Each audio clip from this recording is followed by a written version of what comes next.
It took 6 rounds, but Edie finally became the first person to break the incredible streak of wins by Josh Chin. But the work is far from over. 4 races still remain, and Serrois' second place in St. Louis chopped the points gap down significantly. Can he carry the momentum? We'll find out soon as we get ready to watch Round 7 of the PRL Indy Pro 2000 Series. And you'll see it all live here on the Global SimRacing Channel and the iRacing Esports Network. Hi, I'm Joe Peak, and with me in the booth is DJ Clark. Behind the scenes is our director, Sean Crackers Ambrose, and he's using cameras provided by Dougie Beer. Interlagos is perhaps most well known in the racing world for its hosting of F1's Brazilian Grand Prix. So open wheel cars should fit right in here. Let's head to our track guide to learn a little bit more.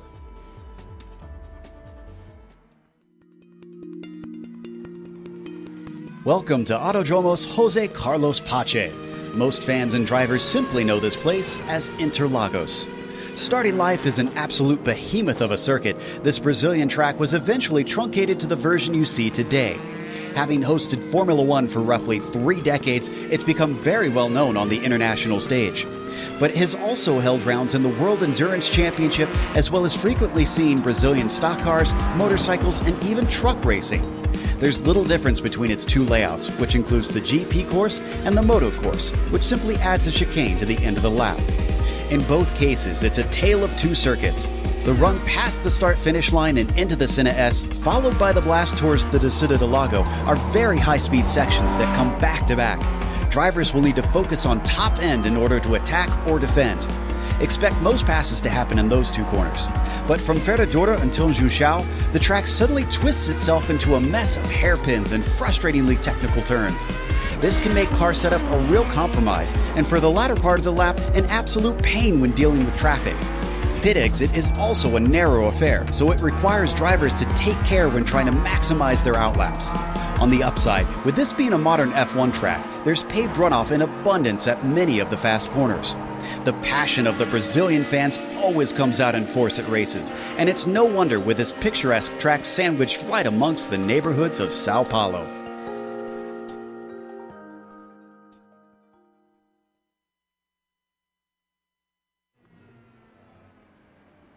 Interlagos is a popular one and unfortunately might be off the F1 calendar soon. Let's hope that it sticks around, but at least we have it in the virtual world here to race today. DJ, why don't you run us down how these Indy Pro cars are going to take to it? Well, I think these Indy Pro cars are going to take to this like a duck on water. To steal a little bit one of the corner names, turn 10 obviously being called the Duckspill. This is going to be a real challenge for these cars, though, coming through that twisty infield section from about turn 6 to turn 11. It's a lot of light braking, trying to unload as much weight off the front tires as possible. It is really tricky and technical, but rest assured we are going to see plenty of good passing here, as this track always does produce really good stuff. Anytime you try to get a pass, there is a corner coming up right after it that will favor the guy to the other side of you. So it's going to be action-packed all the way across, but with these cars, that infield section is going to be a lot of slipping and sliding, and I unfortunately wouldn't be surprised if we see more than a few off tracks here today. Yeah, I have no doubt about that. And, well, today's broadcast, we want to mention, is proudly sponsored by ButtKicker. ButtKicker products add an incredible immersion and realism to any game. Feel every nuance and truly put yourself in the driver's seat. Check them out at thebuttkicker.com. Taking a look at the championship, as I mentioned, the gap is down, but it is not gone completely. David Serrois still 25 points to make up to Josh Chin. Chin's poor results last week is really what helped David the most. He's got to hope for more of those to be able to have a realistic shot in the coming rounds. Rodriguez, Gaillon, and Edie rounding out the top 5. Edie finally claiming the win, as I mentioned, but the fight for third still incredibly tight. Why don't we take a look at the AM Championship that they hold here as well? Well, in that AM championship, it is a little bit closer as you see Dave Peterson just holding a 12-point lead over Owen McLaughlin, and from there on, it's sevens pretty much all the way down the board. Michael Broom had only 7 points behind Owen McLaughlin there in third, and Cristelli 7 points behind him. Kevin Santana breaking up that train of sevens, though, in fifth, just being 5 points back. So this whole field very, very up for play. So the AM championship all up for grabs. Keep an eye on those AM drivers here tonight. As for the team standings, obviously Joshua Chin's team is doing the best. He's honestly put in the most work there on that one, because when you look at RSR Esport and Lavoie Motorsports, they fill out the rest of the top 5 spots in the points championship, the drivers points championship. So it's almost kind of shocking that Team Talent is still leading this one. So Josh Chin has got to get his teammate up there and contributing a little bit more if they want to stay safe. Blown Tranny Racing and Beagle Vision Racing round out our top 5 there. Of course, we also have race details. Do you want to run us down those, DJ, for anybody who's tuning in for the first time? I most certainly can. Well, we are working on these 7 of 10 rounds here tonight at Interlagos. Each race is 45 minutes long, and it is a completely open setup for these drivers. They can tune the cars to whatever it's going to suit their individual driving styles. The only caveat to that being is that we do run about a 65% fuel limit, so you will have to pop into the pits at some point during the course of the race.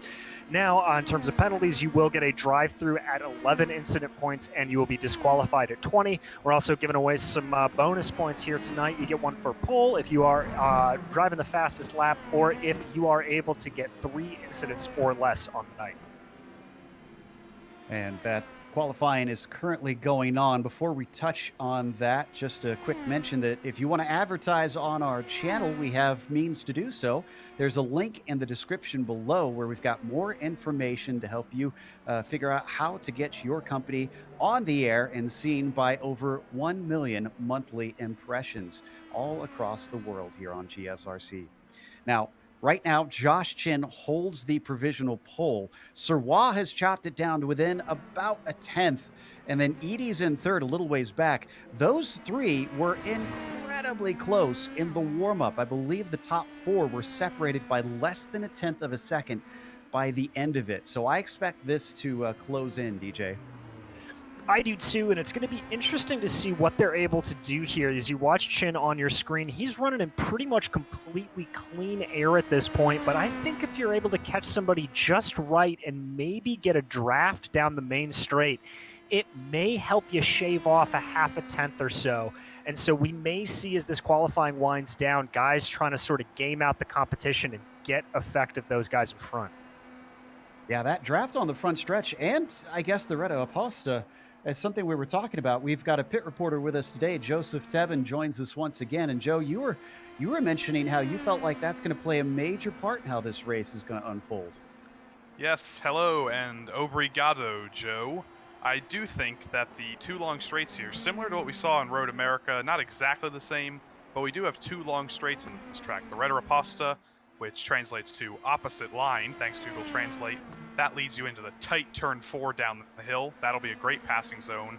And Arquibancadas, after you come out of turn 13, that long run up the hill and back down the hill to turn 1, that's where you're probably going to get most of your passes done, because the draft is so unbelievably powerful down that long straight.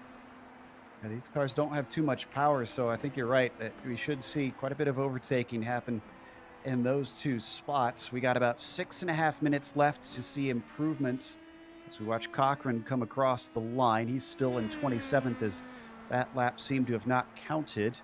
I do see that Santana's popped into the top 3. He's coming into pit lane right now, so it looks like he's going to try and reset, get some fresh tires on, see if he can go quicker. That's going to bump Declan Eady down. Edie on his recovery now that he's taken his victory, but with a lot of points to try and make up. And though he looked quick in the warm-up, right now qualifying, it's not looking as hot. No, it's not. As we watch Alex Guyon cross the line there with a 29.7, he is only going to be 4th place. Here is Paul Wildridge in that wonderfully bright teal car there. Very, very off time is now Eric LeBlanc's going to try to cross. He is going to be able to improve his time very slightly, but still down in 16th place. As you see them there, and here comes the man we've all been talking about, Declan Eady, working his way up around that 14 and 15 corners that Joseph was talking about, trying to make his way across the line for a fast lap. Comes down to the line. Last one was a 29.7. It was his quickest, and this one looks like he must have had an off or is on his out lap, because that one did not count for him either. Legault was in the slipstream, by the way, of the number 542 of Eric LeBlanc. So that got him quite a bit of speed. He's up to 6 with that move. Nicely done by him. By the way, Santana is, who I mentioned is in third, is our highest AM driver right now. So very well done for the 666 machine to get himself well up the order for his class. It'll be some nice points if he can bring that home to a good finish. What about Roofs? Currently on track, down in 25th. Another off track has nullified that lap, so that's not going to do it. The number 26 car. Back to Guyon once again. And this time even quicker at 29.4. That's actually going to bump him up onto the inside of row 2. Third place for him. Very good lap there for a Guyon. That's going to move our top-rated AM driver Santana back down the line. Wildridge crosses the line, unable to improve. Once again, here we go with Eric LeBlanc, unable to improve, where this seems to be a theme here, Joe, is not a lot of guys able to do much. Judging off that time, Daniel Barnett, another guy that is not going to be able to improve his time at the moment. Looks like Josh Chin last lap, or lap before the previous one, I should say, got it down to a 29 flat, and that puts him about a 10th and a half ahead of David Sirois now. Talking about lack of improvement, it is relatively hot out there right now. It's about 99 degrees Fahrenheit on the surface. That's 37 Celsius. But significantly, look at that wind. I wonder if the drivers are getting blown around a little bit, because it's certainly changing a lot in speed. It really is, and frankly, Joe, as I was riding on board with some of these guys in their practice, where it's most hitting them is actually in that slower infield section as you really start to work your way up the hill through turns 6 and 7, semi-high speed at that point. They're getting major crosswinds across the face of the car, and it seemed to be throwing a lot of guys out of whack. So I wonder if that could actually be affecting a lot of these nullified times we've seen. That's a good point, yeah, because there's a few spots with paved runoff there too, so easy to go just that little bit wide and cost yourself that lap. Looks like we had an improvement from Paul Wildridge, but he stays in 24th that time by. As McLaughlin comes across, and this is Barnett now to the line in the number 67. That's not going to be any quicker for him. Josh Chin back and through. Doesn't find any more time himself. What about Eady? Down to a 29.7 for him. Is that going to bump him up? No, he's still less than a 10th off of Santana. Joe, I really think as we see these guys crossing the line, as Austin Espedy running a very good time there with a 30.025, that is going to bump him up into 10th place. Big improvement for him. But a lot of these guys are not getting the benefit of that draft that Joseph was talking about earlier, and I think that's what's hurting them. The guys that we've seen been able to get a little bit of improvement on their time, as Jean-Francois Mattei goes there to be the counter to my point, running into clean air and goes a little faster. But I think that's really what we're seeing. Not a lot of draft, not able to pick up that high speed. Got Roofs on screen, but I'm watching Guyon just behind him in the 808. He's got just shy of 4/10 to make up to get to Chin. This one's not going to be any closer, unfortunately. 2/10 to make up just to get onto the front row for Guyon. So the top two have streaked away a little bit. We're on Duhamel now. Duhamel able to improve there by about 2/10. That's going to move him up to 7th place. David Sirois not going to have a good lap. I was actually watching him a little bit earlier. He had an off through turn 9. Just ran a little bit wide, and so that's what caught him out. He is going to cross the line in time. He may be able to do another flyer here if he's lucky. Daniel Barnett not able to improve. as we see the clock winding down here with under a minute to go. Joshua Chin starting a fast lap. We'll see if he can maybe pick up a draft. Austin Espedy trying to get another good time. We saw him run that better time last time. Currently sitting at about a 130 dead. He's going to cross the line at a 130.188. Not fast enough for Espedy. And as that was happening, Edie up to row 2. He's got himself within 3/100ths of David Sirois with some time left to get one more lap in. And I think it's only going to be one more lap for Sirois as well, because about less than 20 seconds, and he's just coming through the infield. This is Matei just ahead of them down into the line, trying to improve on a 30.7. He's just inside the top 20 currently.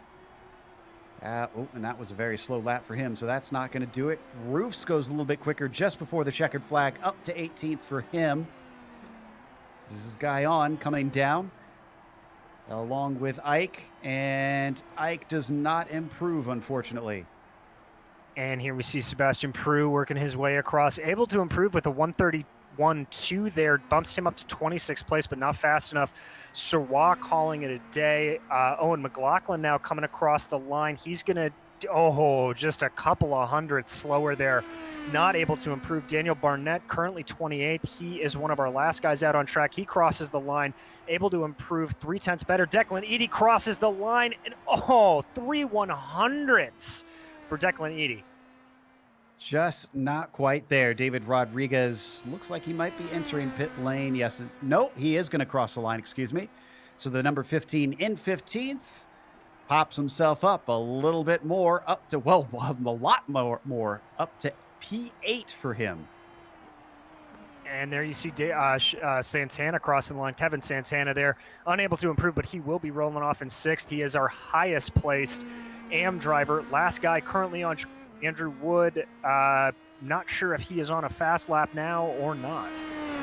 Looks like he's done a good one. He really needs it. We've seen Wood qualify way higher than this in races past. This is not good if this is where he'll start down in 19th. Please let him get something good in here. No. Oh, goodness.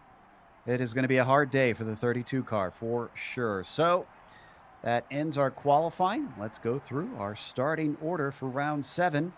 Josh Chin with another bonus point to extend himself farther away from the man who qualified behind him, David Sirois, who will be starting in 2nd. Declan Eady in P3, trying to follow up from last round with Alex Guyon starting P4. Olivier Legault will start in 5th. Our first AM driver on the field will be in 6th. That's Kevin Santana. Andreas Ike will start in 7th. You've got David Rodriguez to his outside in P8 with Don Bowden starting 9th, and Michael Broomhead rounds out your top 10. Starting off in 11th is going to be Eric LeBlanc, followed by Austin Espedy in 12th. That's going to be a really interesting row to watch. 2 pro drivers there back in the field. Owen McLaughlin and Anders Arhus in 13th and 14th. Christopher Richards and David Cristelli making up row 8, with Sean Duhamel and Aaron Roofs behind them in 17th and 18th respectively. Andrew Wood, that driver we were focusing on at the end, unable to improve, stays 19th to start, and Jean-Francois Mattei will roll off in 20th. 21st goes to Matthew Gunderson with Dave Peterson in 22nd, Tyler Gore in 23rd, and Adam Wright in 24th. And you've got Donald Olson in the quarter century mark. Sebastian Prue starts 26th. He'll be followed by Paul Wildridge in 27th. To his outside, it's Daniel Barnett, P28. Last 2 drivers to put time in is Cochran in 29th and Hebert in 30th. Tyler Scarali did not set a time, and he does not appear to be in the session. I also see Dave Peterson not here, interestingly. So looks like we might be missing 2 drivers of our 31 who we expected to be here today. That'll give us 29 out there today, which is plenty, because I'm curious what the lap traffic is going to be like in that infield section when we get later into the race, DJ. It's going to be really, really tricky. This is one of those tracks that, because of the camber of the corners, you really have to be on the racing line. Otherwise, you're going to lose a whole bucket load of time. So it's going to require the lapped cars to either get out of the way or just be very cautious to know where everything is happening. I don't think any of these leaders are going to want to be making some, dangerous moves around the outside or anything like that. But lap traffic, definitely a storyline. Waiting for the last of them to grid up here, then we'll get going for a 45-minute race today. here in round 7 of the PRL Indy Pro 2000 series. Josh Chin has been the winningest driver this season with 5 wins out of the first 6 rounds. Only reason he didn't win the last one seemed to have been a little bit of a bet that he had with his Twitch viewers, of all things. A certain amount of subscriptions, and he agreed to go to the back of the field. And that unfortunately was a little bit of a costly bet for him because it put him under the gun, and he finished a lap down in 11th. We're understanding that Dave Peterson had his power go out, so he might not be back for a while, but hopefully he can get back soon and at least try and get off the grid to try and salvage something out of today. DJ, we've got just a couple corners to go, and then we're on our way. I have to imagine, I suspect that Chin's going to leave it a while so that he doesn't give too much of a slipstream to the cars behind him on this start. Joe, you read my mind. If I'm starting off in this race, I frankly want to be Declan Eady or Alex Guyon here. The slipstream down into 1 and all the way through 3 and into 4 is going to be big to play. Chin has got to time this exactly right if he's going to be able to break that slipstream and lead for this first lap. Coming past Water Tower now and towards Subidos Dos Boxes. They're waiting for the Porsche pace car to duck into the lane. This is the older version of that pit entry before they added a little bit of a chicane into there like they do in modern times to slow the cars down on entry. There it goes. And Chin is off. Green flag is out for round 7. It's a very good start for him. Declan Eady trying to pull ahead of David Serwaz. They come down into the Senna S. This is a danger zone, especially at the start. A little bit of 3 wide behind them. Looks like they're going to get it sorted out. So far, so good, and it seems to be a clean start for our field. I saw one spinner there. I think that may have been Paul Wildridge in the back, but most everybody able to get through nice and clean. The big storyline there is that jump from Joshua Chin, just absolutely mega as they make their way down into there. Whoo, you see somebody sliding off there. I'm not sure exactly who that is. I think that's Cristelli. Ooh, a few cars. Yeah, Cristelli's one of them, and I believe, looks like Aaron Roofs potentially was the other. Joseph Tebben had his eyes on the back of the field as they went down the hill. Did you see who the spinner was? Yep, it was Austin Espedy, who has unfortunately turned his 12th place qualifying position into a 29th place. Oh, and we got another spinner. Sebastian Prue is around, coming into turn 8. He'll get going, falling in behind Anders Arhaus, but didn't hit anything, so he's still going. Otherwise, up at the front, Chin still leads ahead of Eady, with Serwa being demoted to 3rd here on the first lap. Guyon is in P4, but the action starts in 5th.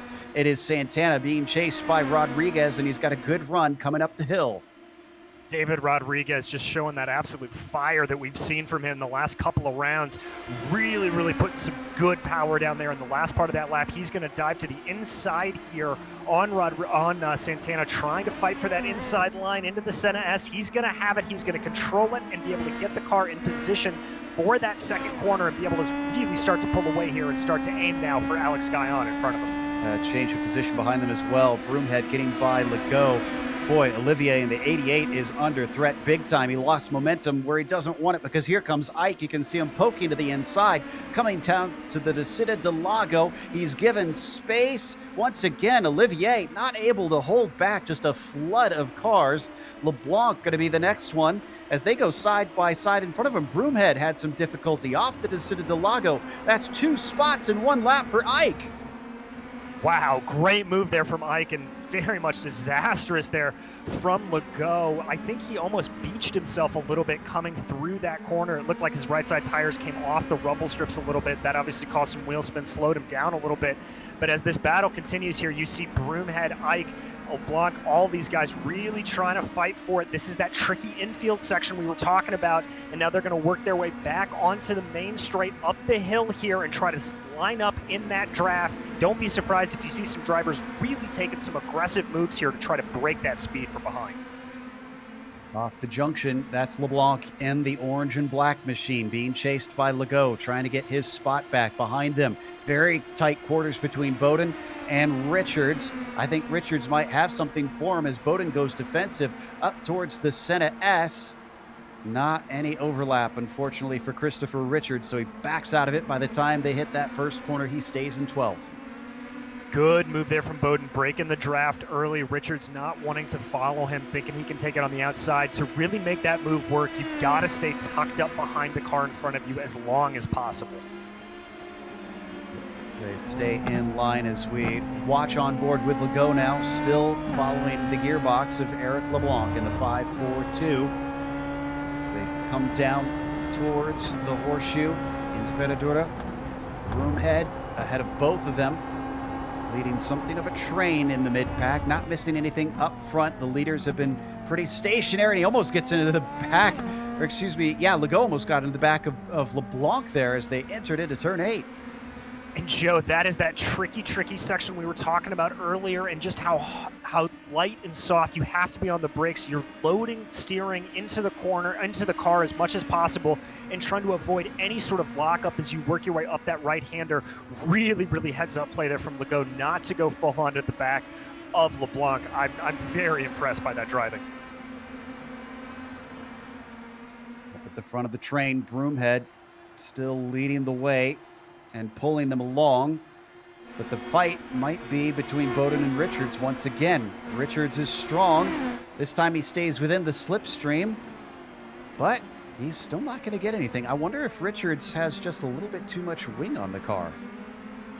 He may have a little bit too much wing, or Joe, we've talked about this before, the weird sort of gearing that these cars have, that you really only have 2 settings for that highest gear. So I wonder if he's maybe misgeared the car. Haven't been on board with him. I'll see if I can dive in and check that out. Oh, did Santana just get Rodriguez? That's actually going to switch back and forth once again, because Rodriguez goes right underneath him once more. Santana gets back in line. He's not going to be able to tack into the horseshoe behind them. All that fussing about has allowed Ike to close in, so it is now a 3-car battle for P5. Really good action here, trying to keep it together. You want to get as much of a jump off of turn 12 as possible as they now work their way here through the duckbill, back down the hill. They're going to go side by side. That's Ike and Rodriguez really trying to push it, or Santana, excuse me. Ike going to be able to pull it out and keep it ahead here. Snuck up the inside of the duckbill, and that'll give Ike P6. Cost them a little bit of time to Rodriguez, though, as we are looking back at the number 666. Rodriguez streaking away. There you see the time on your screen, the distance between the 3 cars. That'll be music to the ears, the number 15. In the meantime, I did see we had someone hop into pit lane. Joseph, did you happen to get an eye on who that was? I did not catch who that was. I'm currently looking around. Did anyone come into pit lane? I'm not entirely sure. I just see the pace car. I think my timing screen showing me Cristelli took a trip through. We'll check on that in just a little bit. In the meantime, I believe Legault got by LeBlanc into the first corner. That's going to get him up into 9th. It is, and he's going to be able to do it as we continue. There we go. We watch him. You see him start to pull away a little bit. We're going to watch the replay here now of how he's able to make this move. You see him tuck up behind in that draft, going to get right up the gearbox of LeBlanc. Really good slipstream. Jinx out to the inside, just gets the preferred line through the Senna S. LeBlanc tries to counter on the outside, doesn't have the momentum. That's position Legault. Beautiful smooth move there from Olivier after what was a bit of a bad start. Remember, he was in P5 at the beginning of this race. Now he's back to 8th, even with that overtake. A lot of work to do for him for sure. Up at the front, Josh Chin's been putting in work. He's got a 2-second gap back to Declan Eady and has just looked unfazed since the drop of the green. Josh Chin just doing what Josh Chin does best in this series, which is lead. As you see him here working his way down the Senna S, he's got that, like you said, about 2-second gap back. Sirwa trying to claw back a little bit on Declan Eady, but not fully successful. They're pretty much just running their own race at this point, really pulling away from Alex Guyon in 5th, as Sirwa's got about a 4.5-second gap back to him. Sounds like we've had Joseph hustle down the lane to get to Cristelli's team. What can you tell us, Joseph? It was indeed David Cristelli coming in for what appeared to just be a routine stop. I think he's just the first to fight a new strategy, and I thought he was coming back to pit lane, but no, he's not. He's still going. That's incredibly early. We don't typically see drivers come in that soon in a race. Hopefully he can get to the end from there. Meanwhile, we're going to go back to the battle for 5th place because Ike has already run down Rodriguez. He lost a little bit of time when he was trying to battle with Santana. He's already made it up. He'll come through the Ducksville. But if he's going to set himself up, DJ, for the run out of the junction. He's going to try to. It's going to depend on what his exit here through the junction is. He's going to get the power down a little bit early. That's going to be a good run. You see Rodriguez getting a little bit squirrely there. Ike's going to have more momentum here, tucks up in the draft. That's Rodriguez trying to hold that inside line as much as possible. Ike thinks he's got a little bit of room. He's going to go to the outside here. We're going to have to see how these two cars perform. Coming through that final corner, though, Rodriguez able to get a little bit more speed, taking the shortest line through. Ike not going to push the advantage here. He's going to take us to the outside. Think about an over-under, but ultimately just slide back in the line and see what he can do coming down into turn 4. Making that number 15 look in his mirrors for sure. Oh, and he goes defensive down the Retta Oposta. Obviously feeling threatened here. Andreas thinking about it himself, but decides to stay on the racing line into the braking. Once again, much more tidy down into the corner, clipping the apex, and that gives Ike the momentum he wants. But Rodriguez will stick it right in the middle of the road, making that car as wide as possible. Just not giving Andreas the opportunity that he needs. He's not, and I have to tell you, I do just love watching David Rodriguez drive this Indy Pro 2000 car. It's really a treat to see, but I have to say, I think advantage here is Andreas Ike. He's got a faster car, and Rodriguez is moving a lot in reaction to what he thinks Ike is going to be doing, and I think that's going to allow Ike to be able to sort of give him a head fake here on the next couple of laps if he's able to get a good run. Not as much of an advantage this time, it looks like, coming off the junction compared to what we saw before. He still will get reeled in by that hole in the air that Rodriguez is braking to come up past the pit entry. He starts to pull in, but it's not enough, and he'll run out of slipstream by the time they break down into the Senna S, plunging downhill once more. We'll jump back to 9th, which is side by side right now. This is Richards and LeBlanc side, wheel to wheel through the corner. LeBlanc gets a little bit loose. Oh, and now Richards does. He hits the inside wall, an unusual place to hit the Armco, but it's enough to end his day as that suspension is done for. It was 3 wide into the corner, DJ.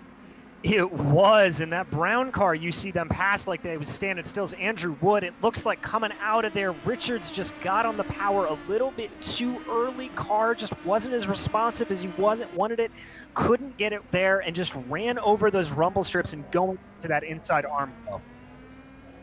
If we come back live, Rodriguez is side by side with Ike now, inside of the left-hander, but the outside of the Ducksville. As the 76 might have to do this the hard way. Can he keep the overlap? Not quite. And once again, Rodriguez is going to deny him. Clearly, he's not going to give this one up without a fight. But he's awful close right here. And Ike, once again, looking much more smooth.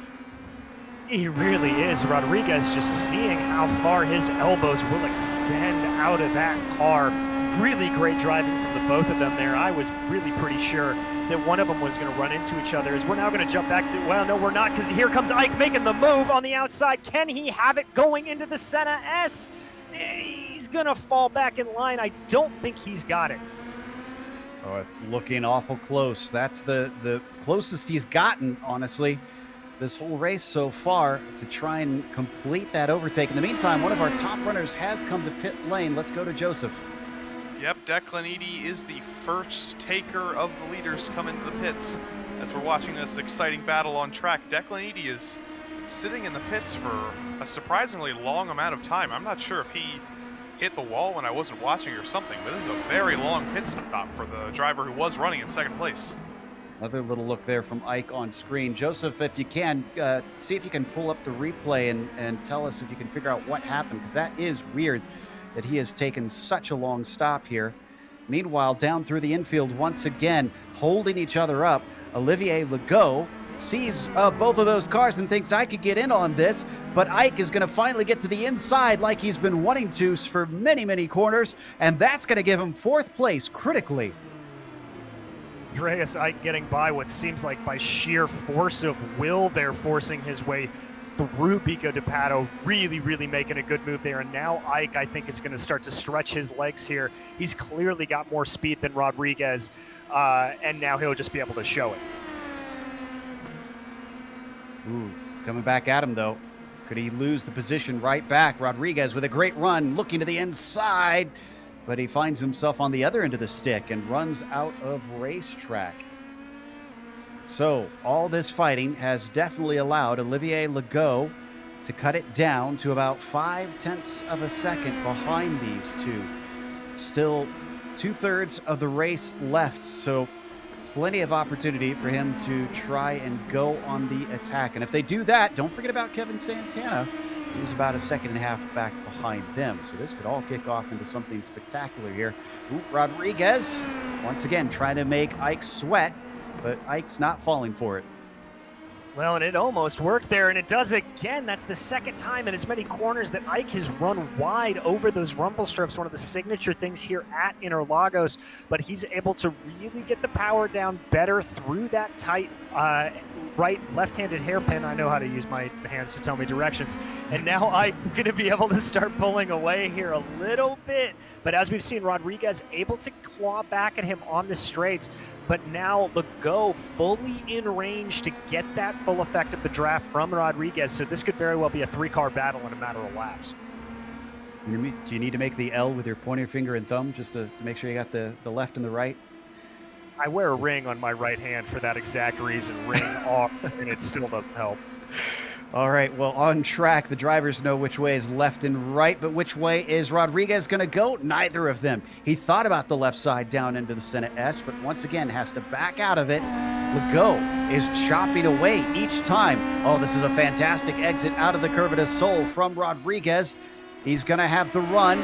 No defense from Andreas Ike. He lets him have the inside up to the Descida del Lago. Can Rodriguez get it done? He's not as strong on the braking. Looking around the outside, Andreas Ike. What a defense!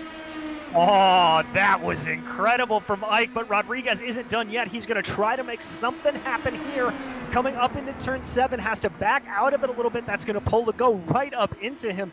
Joe, this is just an incredible battle as Rodriguez runs wide there, trying to find anything to get past Ike. We got to remember, it's only 11 incident points that will give him a drive-through penalty. I want to say we've seen a couple times already that these drivers have gone a bit wide in a few places, so they got to be awful careful from here on out. Legault, though, I don't think he is looking to be careful at all because he lost so many spots. He's just trying to get back where he started, and one more will do it for him as he comes off of the junction.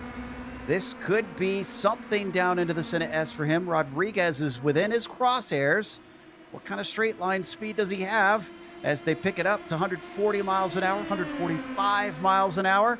He's closing. He's closing, covering off the middle of the track. Rodriguez stays defensive, making the go long way around. And Olivier doesn't have enough. Doesn't, but he's got a little bit more speed coming off of that corner. You see how much of a tighter line he has. That's going to give him speed by about halfway down the straight and really help him get a draft. You see Rodriguez going defensive. Legault thought about going to the inside, backs off on it. Discretion, the better part of valor. He's going to just hold back and wait as Rodriguez runs very wide there once again. That's going to give Legault a great opportunity as they charge up the hill. He's going to go to the outside of that sweeping left-hander. Not going to have it. Could go for a crossover here. No, he's just going to hold it back, wait, and be patient. I believe Wood lost a position. Andrew Wood, who had climbed all the way up to 8th, gave that one back to Eric LeBlanc. By the way, I don't think we've gotten to cover that at all. From 19th to 8th at one point, even to 9th position. This is a great climb from Andrew. He's really just been driving a very, very calm and collected race. I've kind of had my eye on him out of the corner of our screens. He's just picking up places where he can. He's not putting a tire wrong. Whoa! Oh! Commentator's curse. He flipped him. The commentator's curse coming into effect. Andrew, I'm so sorry. We shouldn't have paid attention to him. As soon as we put the cameras on, let's watch the replay. And this is definitely an innocent victim sort of thing. He tried to react as quick as he could. Yeah, there's no place to go there. Now, interestingly, now on our screens, it looked like it went back into position, but he is in pit lane. They don't have a spare car. We'll see if Joseph can spot anything popping back into place or how long this stop is. Well, Joseph, it looks like that's a standard stop to me. Yep, you answered your question. Maybe there were a couple seconds of repairs on that front wing, but it looks pretty fine to me. It must be made out of some pretty hard wood. And Andrew Wood's just going back out on track as if nothing happened. Well, hopefully that does not hurt his race. Meanwhile, Rodriguez, under a challenge from Legault and Santana, giving a try at things. But they're going to stay in order. Rodriguez is in 5th, Legault in 6th, and Santana in 7th. They're just going to stay in line through this corner as they work their way down through the final stages of the infield section here. We're going to blast back onto the main straight. We are starting to enter in that pit window, so for Andrew Wood, that may not be deadly for him. He may be okay. But we're going to see here as they start to go in, is anybody going to try to maybe get the pass made in the pits? No, they're going to stay out, and here comes Legault jumping to the outside of Rodriguez. Doesn't look like he's got the momentum. He's going to back off just a little bit there, staying behind Rodriguez as they go down the Reto Oposta. Boy, great defense from Rodriguez. We saw him hold off Ike for a number of laps. And once again, he's doing that, keeping faster drivers at bay. Legault looking for something up into turn 4. Don't think he's going to have it there. He's just a little bit too far back. Just an update for fans of Declan Eady. Sadly, he will not repeat his win. He retired from the race shortly after he came into the pits. Down to the inside, into the horseshoe. Legault's getting brave and starting to take some creative lines here. It may be an issue of tire wear, Joe, as we are sitting at 110 degrees track temperature, and Legault has not been pushing that car too hard, so he may have been driving a little conservative, hoping that Rodriguez in front of us burned up his tires trying to attack Andreas Ike, and that may be what we're starting to see. 43 Celsius out there right now. It is steaming hot out here in South America. Just about at the halfway point. Oh, and a slide off. There's those tires you were talking about, as Rodriguez has used them up enough that he loses control out of the junction to fall all the way to 9th. Let's watch a replay on it. As we jump back here, this is almost an identical carbon copy of what Eric LeBlanc did, trying to get the power down through the junction and just spinning up the rear tires a little bit. As we're going to jump back to replay now to take a look at that, you can see it. He comes down here. Ooh, gets a little bit squirrely there through the duckbill. Tries to work it down. You can see just it sliding across the track just a hair. And watch this. He loses it before he gets into the corner. Right about there, you can see the rear end start to step out. Those rear tires just not gripping whatsoever, oversteer, sending him halfway around. He was able to fend off Gunderson to keep 9th place, which you see live now. He's still towing him along. A lot of positions lost, unfortunately. Highest car to seem to have taken a scheduled stop right now is Broomhead, as Rodriguez seems to have disappeared. Now, I don't think that's the incident limit because he would have had a drive-through first. This is very bizarre. Josh Chin, in the meantime, up at the front by a whopping 6.5 seconds over David Serrois. His championship rival, who needs to be eating away at the points, is not doing so right now. Although, when we talked to David last week, I do recall him saying that he doesn't really see him as the championship is feasible, considering the dominating performance we've had from the 93. No, he was pretty resigned to fighting for second place when we spoke to him last week. I thought maybe in practice times that Sirwa was going to have something for him, but Joshua Chin just able to pull away from this race to an unbelievable degree, as we've frankly seen him do time and time again. Let's jump back a little bit in the mid-pack. I see a battle happening for 16th with Prue and Wright. Wright is on the attack in the number 87. There he is in the white machine with the blue rear wing. Defending to the inside, Prue holds him back as they come through the Senna S. No change of position. They are right behind Andrew Wood. After his stop, he is into 15th and running lap times that are slightly off what he had before. So that damage seems to have affected him at least a little bit, but is still competitive.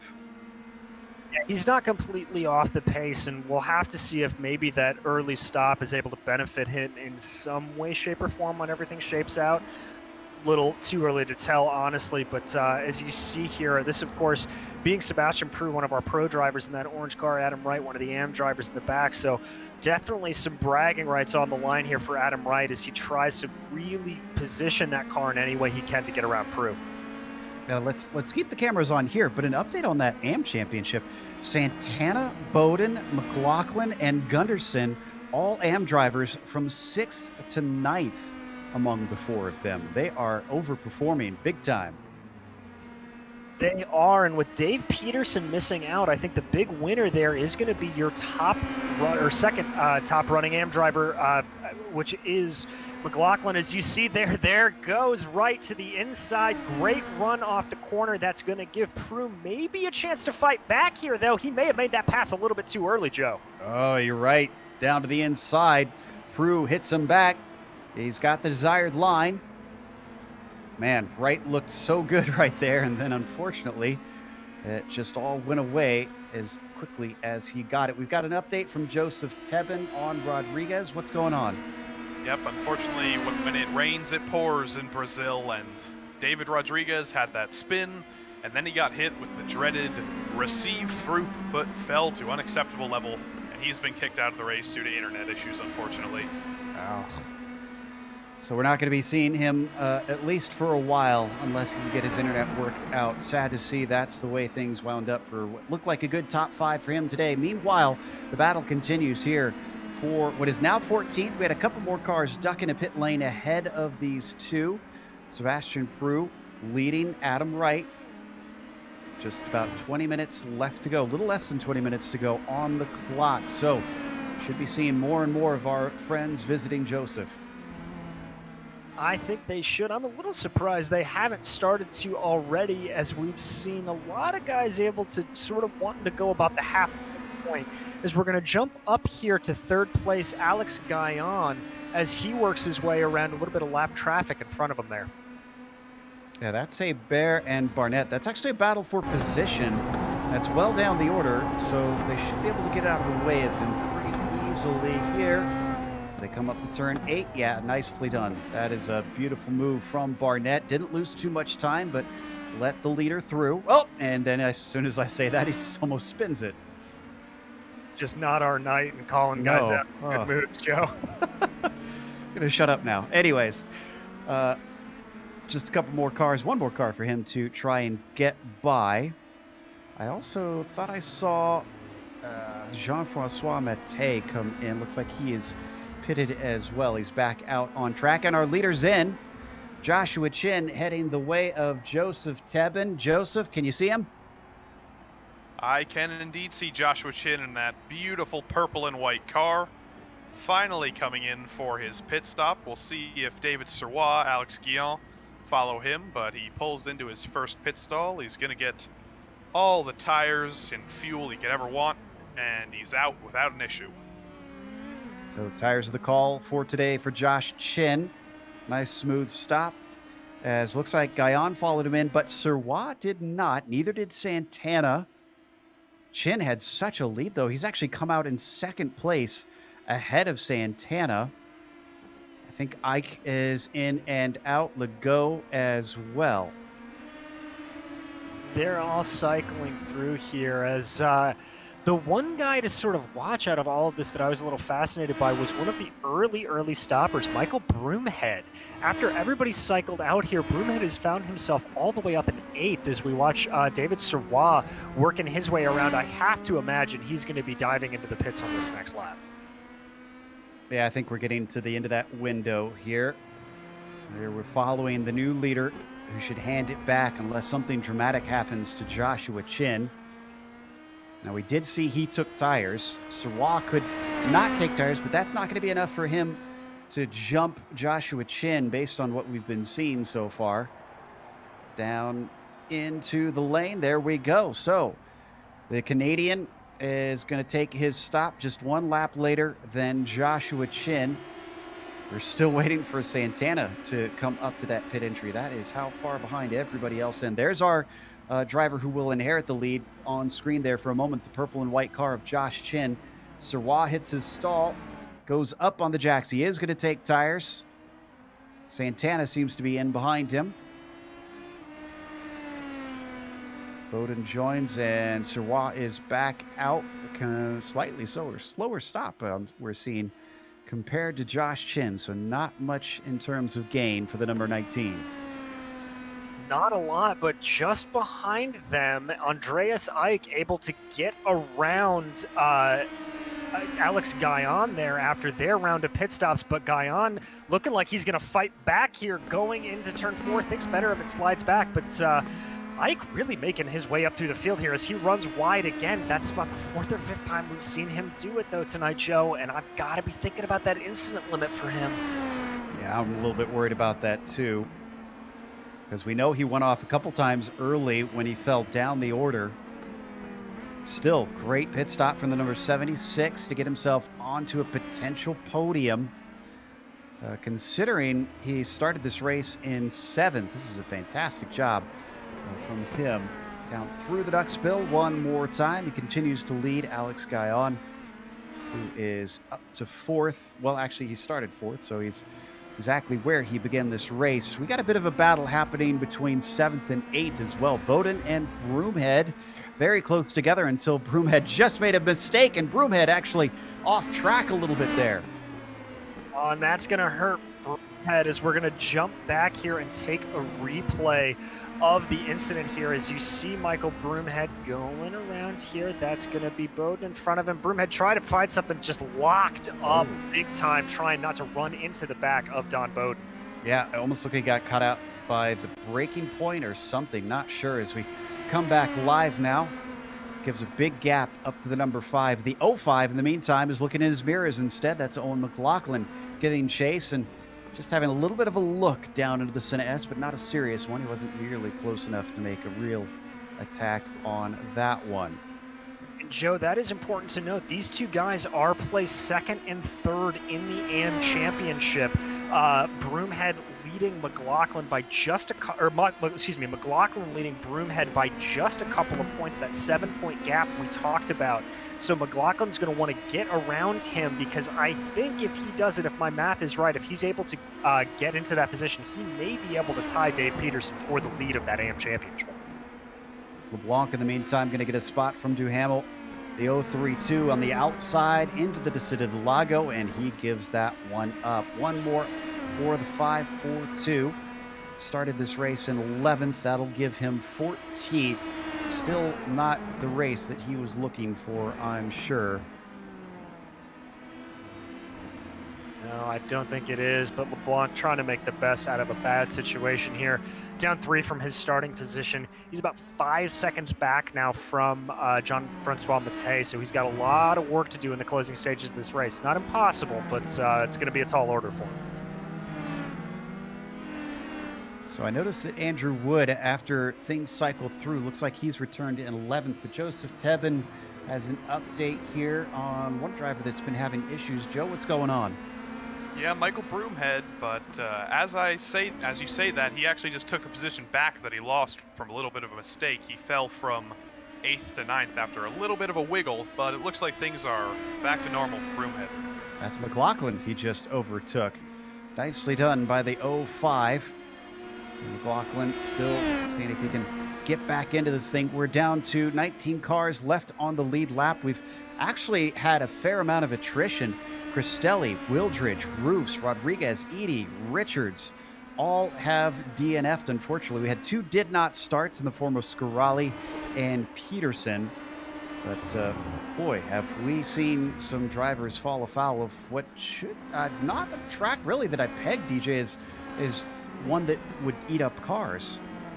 No, nor I. This is sort of one of those middle ground tracks when you talk style of runoff. We're going to jump back up to P3 here as Alex Gaillon trying to reel back in Andreas Eick. He's going to be close enough to take advantage of that slipstream as they work their way onto the pit straight. Got the run. Is this going to be enough? Does he go aggressive? He looks to the inside. No defense from Eick. He feels pretty safe, and that was a good call as he wasn't able to get down to the apex before him. Gaillon stays behind, looks for another shot, another bite at the apple as they come onto the Retta Aposta. The 76 is going to be under threat. What does Gaillon do? Once again, no defense from Eick, and once again, it was the right call. This is a cool customer. Andreas Eick almost daring him to sort of take that semi-dive bomb to the inside. I really like that mentality from Eick. It's just sort of a, yeah, come on and get me. He's been pretty strong under braking for sure, except this time hot into the corner. Gaillon almost touches the gearbox of that orange and white machine. They managed to keep apart from one another. They're down to 10 minutes left to go, and they're coming up on traffic. This is Barnett and Hebert still battling one another. They're going to do it, but I think depending on what their speed off of the junction is, they may just be able to catch them at the tail end of the main straight or potentially down on the Retta Aposta, which would be ideal for these third and fourth place drivers. You do not want to catch them through the Senna S. That is a one-way ticket to disaster, as in front of them, Hebert and Barnett go side by side. Oh boy, this is going to slow them up a lot. Hebert looks like he backs out of it, though. He's going to let Barnett have it. They are going to catch them a little bit under braking. How much, though? Not too much of a holdup, it seems, for Andreas Eick. How much is Hebert paying attention? He could pull over here on the Retta Aposta if he's willing to give this time away. He pulls off to the side. Very polite from the number 27. Both of our leaders head through. And now they've just got to dispose of Barnett.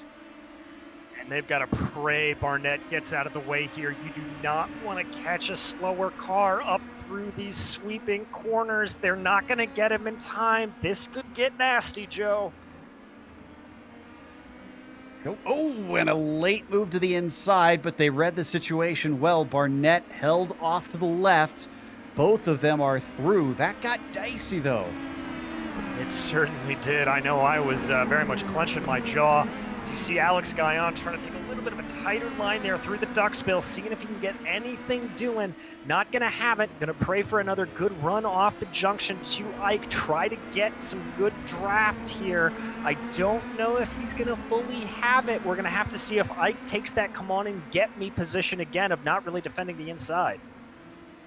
It's about how close he was last time we saw him take a look down into the first corner.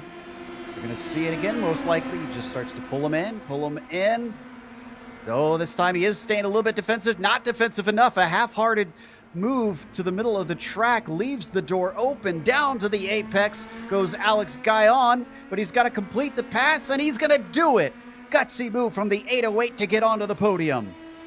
Absolutely perfectly executed. Put Eick a little bit onto that outside rumble strip. I think he spun his wheels just very slightly on that slippery air, but Eick's not done trying to maybe fight around the outside, and they touch! They touch! Gaillon goes spinning around, and Eick also off into the runoff. Oh, no, and that means that those two will get by. They actually don't lose a position from that.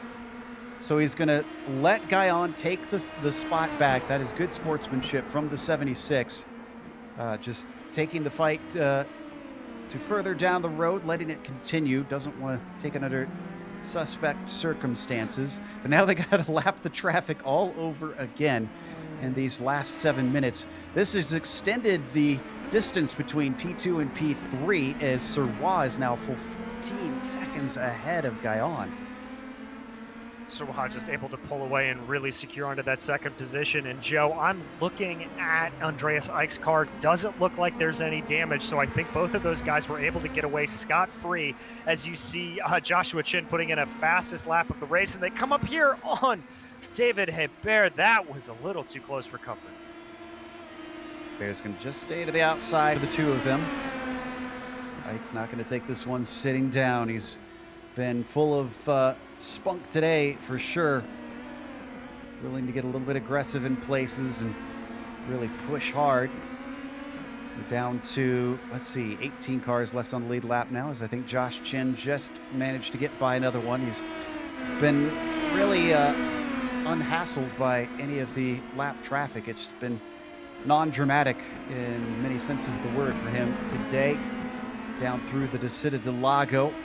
The fight for third continues, where much of the action has been, but it's been with multiple different drivers as the race has gone on. You think about Rodriguez, who has fallen back and then eventually gone out. Santana briefly looking at things. Now Ike and Gaillon as well fighting for top spots. Yeah, it's just sort of that third place position just being the absolute hot seat tonight and giving us all kinds of great action.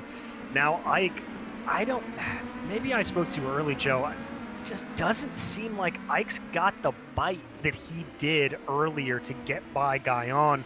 Maybe it's Gaillon just finally being able to stretch his legs in front a little bit, but of course, as I say, Ike able to close up a little bit. That may be just within draft potential down the pit straight. Yeah, whenever we've seen Gaillon this close behind Ike, he's been able to make good on it. Now can Andreas do the same? Coming up towards the Senna S. It's getting quicker. It's getting quicker. But he doesn't make a show of it. Gaillon, though, a little bit of a shallow entry. Maybe feeling nervous. More so than the 76 did when the roles were reversed. I think it is, but I think it may be a little bit of a calculated move there for Gaillon, knowing that he was able to better position the car on that inside line. And so maybe forcing Ike to go around the outside a little bit. He just thinks that will help him out as they go through. Holding him at bay and keeping half an eye on 10th place, because Wood looking to try and overtake Espedy soon. He's been chopping down at that gap for a number of laps now. It's within about half a second at this point, but for the time being, the closer fight is between third and fourth place that you see on screen. It is, as you see a little bit of lock up there in front from that lapped car. They're going to come back here, that all-important junction. Who's going to get the better run off of that corner? Who's going to get the speed down the straightaway? Both of them hustling the cars through the junction, trying to keep up that momentum as they head up the hill. Don't think Ike's got enough. It looks mildly farther behind than what we saw last lap by. This is Prue to the inside, who's just trying to stay out of the way. He does so very nicely. He does, and I think there Alex Gaillon helped a little bit by the draft of Prue, helped him get a little bit more of an advantage. But as we've seen time and time again, Andreas Ike able to claw a little bit back through the Senna S. On the exit, though, Gaillon able to get a little faster. Big defensive move, though, there from Gaillon, going all the way down to the inside. Oh, he's got the jitters. The 808 is not comfortable with where things sit, trying to cover things off when he doesn't necessarily have to. He's only got to do it for 3 more minutes, though, with a minute and a half. Actually, where is Josh Chin? I think we're going to be 2 to go at the line. It's very tight. It's tight indeed, and it may very well decide when Chin takes the white flag who's going to be ahead in this battle. The way we've seen it go back and forth and back and forth is it looks like Ike's got a little bit closer here, working their way through the duckbill. He's got some better traction, I think, through that infield section. We'll have to see if he can make it work. Maybe the absence of that front. We're going to jump on board here with Ike. You can see just how tricky and fun this corner is. Got to cut that apex perfectly, get it on. Ooh, big run there from Gaillon. That's going to be hard to claw back. Yeah, he is distancing himself in a big way. Meantime, I can confirm Josh Chin crossed with 2 to go. So next time by will be the white flag for our leader. 2 to go now for these two, weaving back and forth. Guyon is trying everything to break this slipstream. To his credit, it seems to be doing the trick. It is indeed working, as he is able to stay ahead now, able to pull out about half a second gap back to up, as we're going to jump back here to the battle for P8. That's going to be Michael Broomhead and Owen McLaughlin, effectively the race for the lead of the AM Championship. And behind them, Austin Espedy and Andrew Wood getting involved. This is a nice four-way scrap here. Oh, this could erupt in a big way. And this final lap, once they come through, McLaughlin looks the most susceptible right now. Espedy with a good amount of pace. And he thinks about it coming into the Decided Lago, but then decides against it. Wood's the one that I feel like is most out of position compared to what we typically see. I feel like he'll be a serious threat for these three. He was, and if he had not had that impacts earlier with LeBlanc, I genuinely think he would be our biggest mover. As you see there, guys trying to go big and wide, trying to find something. That was Owen McLaughlin trying to get around Michael Broomhead, but nothing doing there. That's going to leave him a little bit susceptible to Austin Espedy here. Going to have to see what Espedy can make happen now, as he's was able to get a run, has to back off a little bit, and that in turn is going to open Espedy up to maybe a run by Wood down the main straight. Through the junction. We are on the white flag lap, by the way, for our leader. As these four come up to take that white flag themselves. I think we might have a pass for Wood on Espedy, but Espedy is going to cover off the inside as they come down to the Senna S. How much damage is Wood still holding on to? It doesn't seem to be helping his straight line speed, as despite a fantastic run, he still is not able to execute. Meanwhile, our leader has about 3 corners to go. There you can see Josh Chin. We haven't checked on him in much of this race, but that is because he has been driving to absolute perfection. Once around the junction for the final time, back up onto the main pit straight here. He's going to bring it home, Joe. Josh Chin looking at win number 6 out of 7 rounds. Just incredible from the 93 as he takes victory here today in Brazil. We had a change for position between Wood and McLaughlin. That's actually 2 spots down, I think, for McLaughlin. He must have made a major error, so that's promoted both Espedy and Andrew. It has, as you see David Sirwa crossing the line once again, bringing the car home in a well-deserved P2, really able to run away from it. Behind him, Alex Guyon able to hold off Andreas Ike. Looks like they're going to cross the line with Guyon taking the last position and Ike. So there's your podium, but what about for 7th spot? Michael Broomhead just ahead of Espedy. Wood starting to fall back. McLaughlin too. I'd say that Broomhead is safe on this one as he comes to the line. Indeed, that will get him the spot. Almost looked like McLaughlin maybe was shy on fuel or something there at the end, the way he quickly fell backwards. From there on down, the only fight we've got is between Duhamel and Gore. This is for 13th spot. I don't think Gore's got anything for him, though, as they're going to run out of track. So they're going to finish in position, and that means only 2 more cars as the lead lap cars finish up. We're going to take a break here. We'll come back with the unofficial results as well as driver interviews. Stick around, because on screen you'll see all the upcoming races here on GSRC.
Welcome back to Autódromo Jose Carlos Pache, better known as Interlagos, where we just watched round 7 of the PRL Indy Pro 2000 series, and Josh Chin took the win, with David Serrois coming home behind him, both of them finishing where they started, first and second respectively. Alex Guyon up one spot to claim a podium, just denying Andreas Eick, who worked so hard to see if he could spray the champagne, but he was just shy. Even still, he went from 7th to 4th.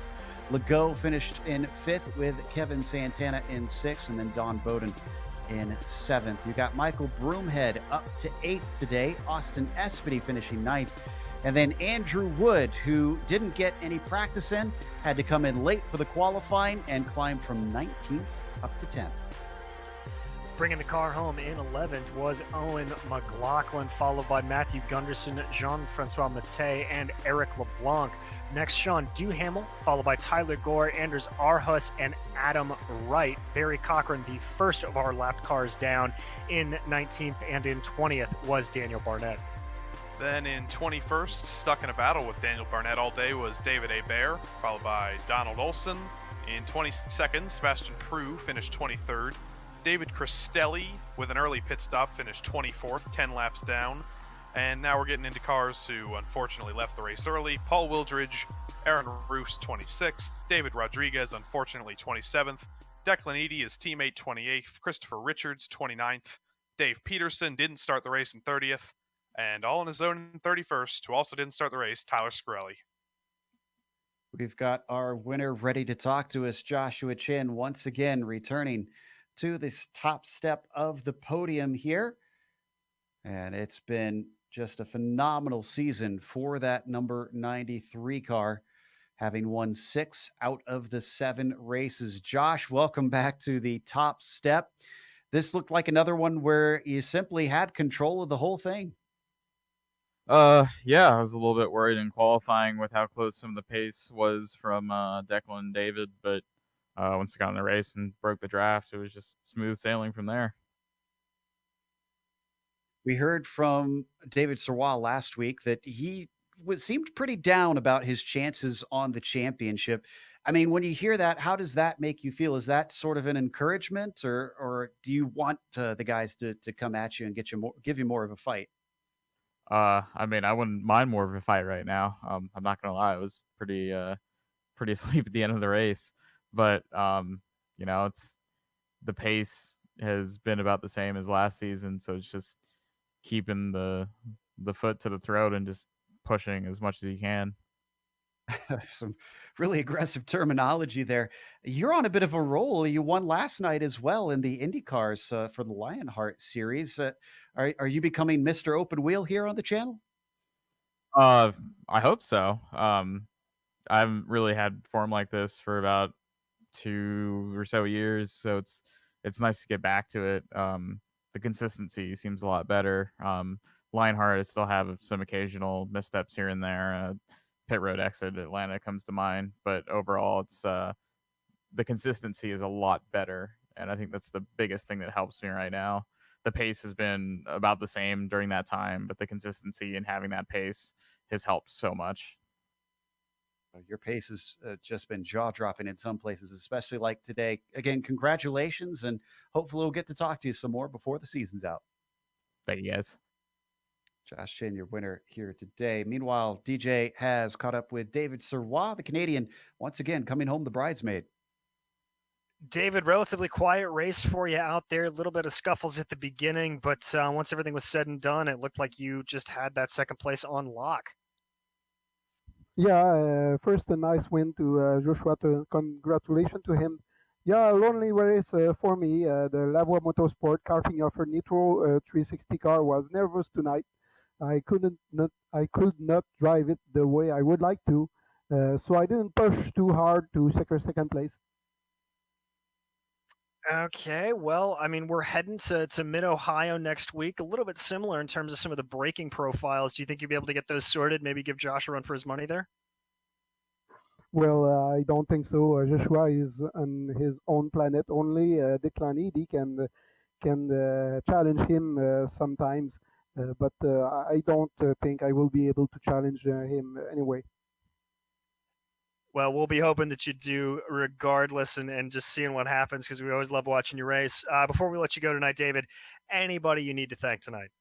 Of course, the admins of the series, La Voix Motorsport, Karting Offer, Nitro 360, and you guys, you're doing a fantastic job. Thank you so very much, David, and congrats on that second. And now we turn over to Joseph, who has our third place, Alex Gaillon, in the booth. Hi, guys. Well, Alex, for the second week in a row, you're back on the podium. I can hardly believe it. Neither could we after that contact with Andreas Ike. You made it a spin to third place against all odds. How'd you pull that off? That was a race contact, a race accident. It wasn't a bad move from Andreas. We were fighting together, and I guess he missed his braking point. Those kind of things happened. But after that, I had a little damages, but nothing too bad. But it wasn't a fun end of race for me. I think Andreas was more than fair play after this contact because I think he could have passed. Yep, we always love to see that sportsmanship, and because you're on the podium again, you get the honors of shouting out who you want to shout out. Who do you need to thank? I want to thank my team, La Voix Motorsport, my sponsor, LM Production, everyone at PRL who does an amazing job, everyone at GSRC who does an amazing job too. And I want to thank Andreas for his behavior tonight. And a big shout out to Olivier Legault, my partner, top 5. All right, there's your podium. And to take us out, here's Joe Peak. Well, thank you very much, Joseph. Interesting insights from each of them this week, but let's close it up with a big thank you to our sponsor, of course, ButtKicker. If you want to see where you can get their products, check them out at thebuttkicker.com. Also, a thank you goes out to the companies that provide the software and the hardware for our broadcasts. We've listed them here on your screen, along with June Lalonde, who provides our wonderful music. If you want to check out her Bandcamp, go give that a look and get some of her work. Thanks to the team today, DJ, Sean, Dougie, and Joseph. If you'd like to find out more about GSRC, including upcoming races, you can find it at globalsimracingchannel.com. Also, check out our social media, which includes Twitter at GSR Channel, Facebook at Global Sim Racing Channel, and Instagram at GSRC_Graham. The next race, as we mentioned, going to Mid-Ohio. That'll be a tough one for overtaking for sure. That'll be Thursday, November 12th at 9 p.m. Eastern. But we have upcoming races for other series listed on the screen, so check those out and mark them down on your calendar, including the next one up in just about 15 minutes. The Throwback IndyCar Series goes to Charlotte at 10:30 p.m. Eastern. I believe that's the finale, so don't miss that one. Until next time, race clean, race hard, and we'll see you on the track.